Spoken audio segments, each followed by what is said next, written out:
Hello everyone. आज हम arenes and aromaticity के अंतर्गत सर्वप्रथम देखेंगे modern theories regarding directive influence, निर्देशकारी प्रभाव संबंधी आधुनिक सिद्धांत। तो किसी समूह का निर्देशकारी प्रभाव ऑर्थो पैरा होना चाहिए अथवा मेटा। इस संबंध में दो आधुनिक सिद्धांत दिए गए हैं। फर्स्ट है इलेक्ट्रॉनिक सिद्धांत है, दूसरा है एरिनियम धनायन का स्थायित्व। सर्वप्रथम हम देखेंगे इलेक्ट्रॉनिक सिद्धांत। तो इस सिद्धांत के अनुसार प्रत्येक समूह का बेंजीन वलय पर इलेक्ट्रॉनिक प्रभाव पड़ता है। यदि कोई समूह बेंजीन वलय पर 3 प्रकार के इलेक्ट्रॉनिक प्रभाव डालता है, प्रेरण प्रभाव, अतिसंयुग्मन प्रभाव तथा मेजोमेरी प्रभाव द्वारा अनुनाद।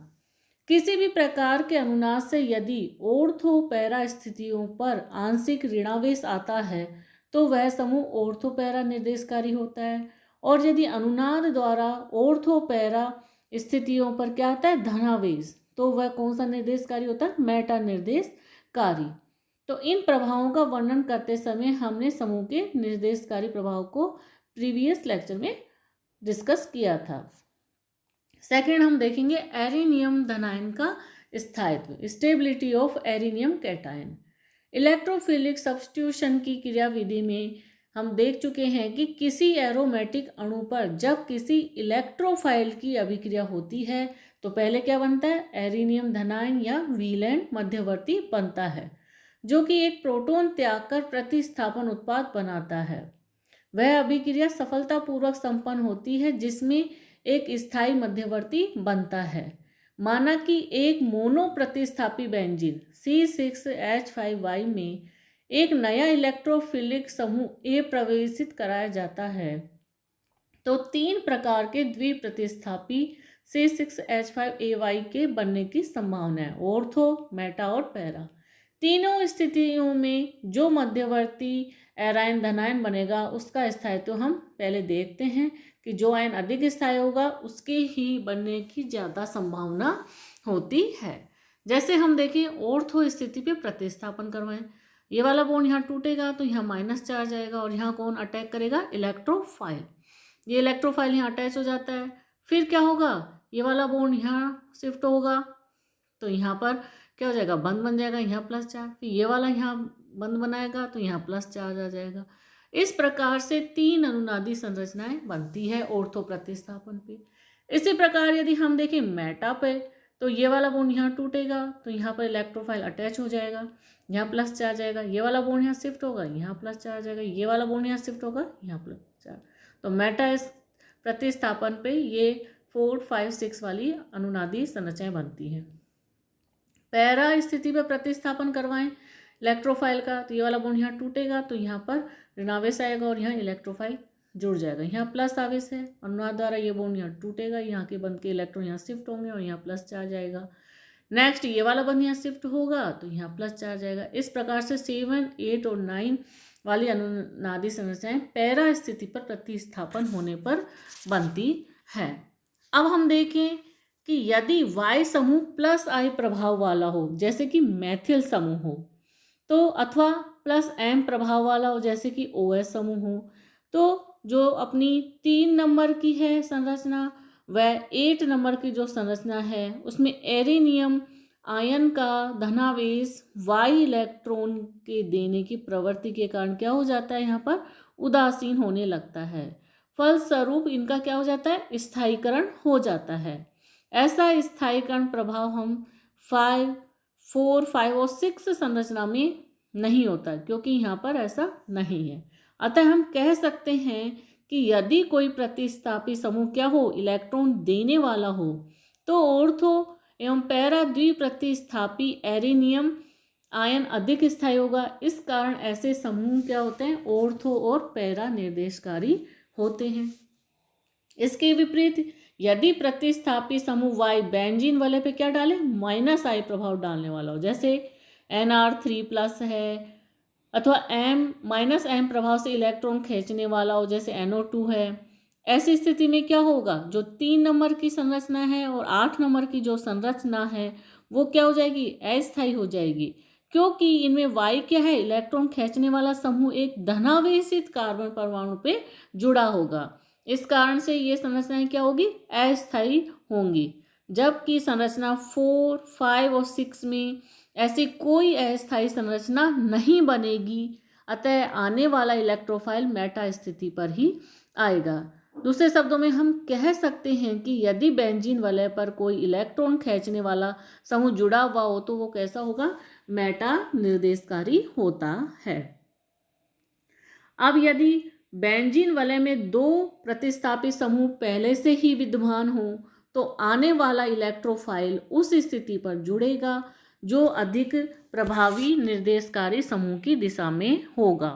जैसे हम देखें, पैरा नाइट्रो टालुइन का हैलोजनीकरण करवाने पर मैथिल समूह के सापेक्ष ऑर्थो और पैरा स्थिति पर हैलोजन समूह आएगा, न कि नाइट्रो समूह की मेटा स्थिति पर, क्योंकि नाइट्रो समूह निष्क्रियकारी और मैथिल समूह कैसे सक्रियकारी समूह है, अतः यह प्रभावी होगा और यहाँ ऑर्थो और पैरा स्थिति पे हैलोजन परमाणु जुड़ जाएगा। यहाँ पर पैरा क्रिसोल में ऑर्थो दोनों समूह कैसे हैं, ऑर्थो पैरा निर्देशकारी, लेकिन OH समूह अधिक प्रबल होने से प्रभावी निर्देशकारी प्रभाव डालेगा, अतः इलेक्ट्रोफाइल OH समूह के ऑर्थो और पैरा पे जाएगा। तो यहाँ इस ऑर्थो पोजीशन पे इलेक्ट्रोफाइल जुड़ेगा और पैरा पोजीशन पहले से भरी हुई होता है, यहाँ अटैच नहीं होता है।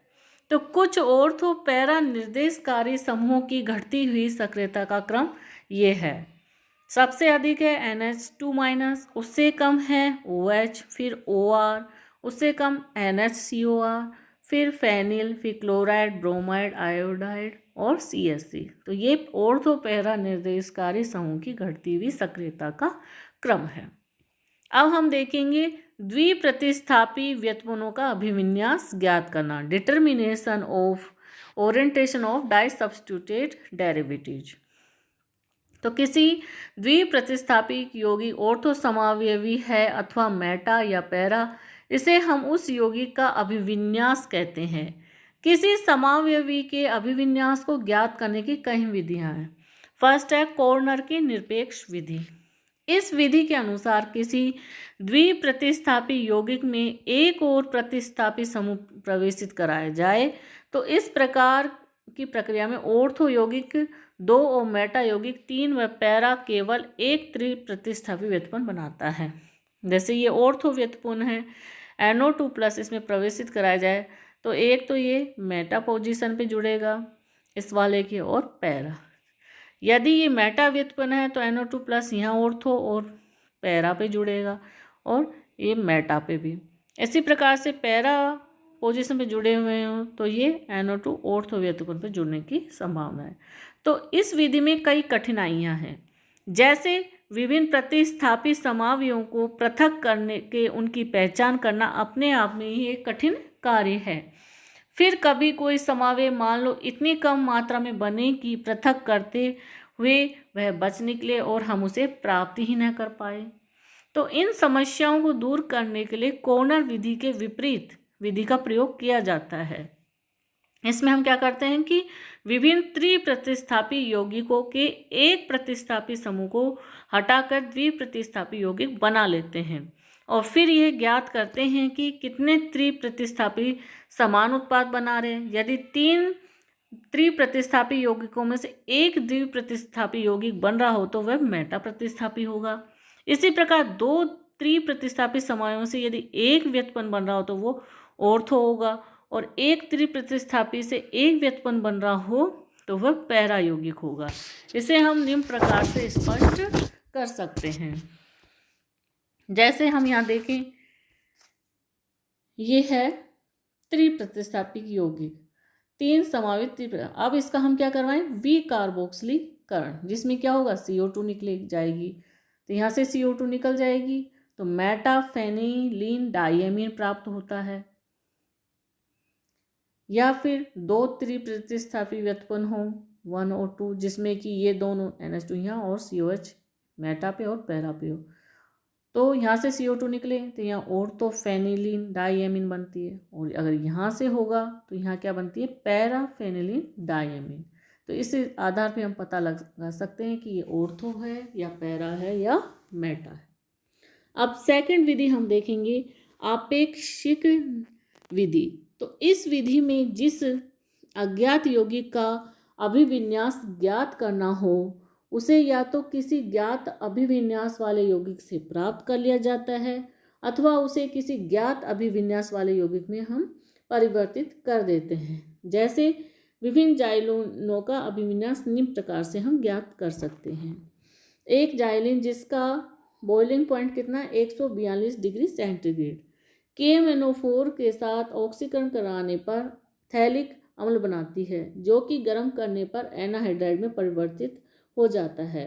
अतः यह समावयव कैसा होगा? ऑर्थो व्युत्पन्न। जैसे ये ऑर्थो जाइलिन है, इसका जब हम ऑक्सीकरण KMnO4 के साथ करवाएं तो थैलिक एसिड में कन्वर्ट होता है जो कि गर्म करने पर इसमें एक वाटर मोलिक्यूल निकल जाता है और किस में कन्वर्ट हो जाता है? ये थैलिक एनहाइड्राइड में।